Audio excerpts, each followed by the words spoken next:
అన్నపూర్ణ విశ్వేశ్వర ఆలయంలో మేము నవరాత్రులు చాలా వైభవంగా చేసుకుంటున్నాము. ఈ అమరవాది నిరంజన్ శర్మ గారు పొద్దున శ్రీచక్ర పూజ, సాయంత్రము లలిత సహస్రనామాలు, లక్ష బతుకమ్మ పూజ కూడా మేము ఇవాళ జరుపుకుంటున్నాము. అందరికీ కుంకుమ పూజలతో పాటు అందరికీ చీర, శారీ కూడా ఇవ్వబడుతుంది. ఈ శివాలయంలో ఈరోజు సేవా సమితి ఆధ్వర్యంలో 1,00,000 పూల బతుకమ్మను మేము అత్యంత వైభవంగా అందరి మహిళల చేత ఒక్కొక్కరి చేత పూలు వేయించుకొని మేమందరం కలిసి బతుకమ్మను పేర్చుకున్నాము. ఇది మన అయ్యగారు అమరవాది నిరంజన్ శర్మ గారు ఒక బతుకమ్మ పాటను కూడా రిలీజ్ చేసిండు.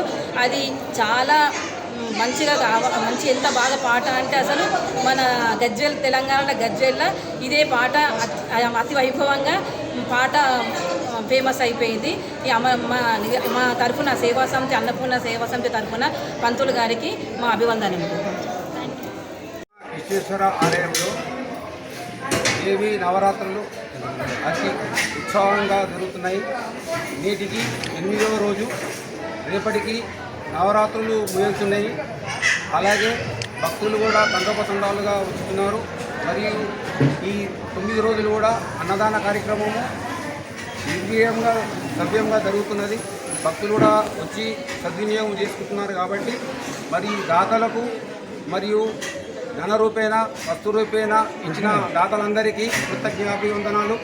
మరి ముఖ్యంగా ఈ అన్నపూర్ణ విశ్వేశ్వర ఆలయంలో ఇంత గ్రాండ్గా జరగడానికి కారణము మన పురోహితులు నిరంజన్ శర్మ పంతులు గారు. దానికి కానీ మన సేవా సమితి సభ్యులు కానీ అందరూ సహకరించారు. కమిటీ సభ్యులు గారు అందరూ సహకరించారు. వారికి కూడా ప్రత్యేక ధన్యవాదాలు తెలుపుకుంటున్నాము. అంతేకాకుండా ప్రతి సంవత్సరం కూడా ఇలాగే దాదాపుగా ఒక 28 సంవత్సరాల నుండి ఈ కార్యక్రమం జరుగుతుంది.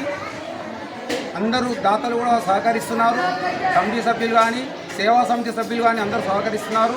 మరియు గజ్వేల్ ప్రజలు కూడా ఈ టెంపుల్కి ఎంతో ఘనంగా వచ్చి నిర్వీర్యంగా స్వామివారిని దర్శించుకుంటున్నారు. అంతేకాకుండా రేపు ఎల్లుండి జరిగే దసరా ఉత్సవాల సందర్భంగా ఇక్కడ పాలపిట్టను ఎగరవేయడం జరుగుతుంది. అందరూ భక్తులు కూడా వచ్చి స్వామివారిని దర్శించుకొని అలా పాలపిట్ట దర్శనం చేసుకోవాలని మనస్ఫూర్తిగా కోరుకుంటున్నాం. మా బ్రహ్మోత్సవంగా జరుగుతుంది. మహిళలు తండోపతండాలుగా వచ్చి బతుకమ్మను పేరవడం జరిగింది.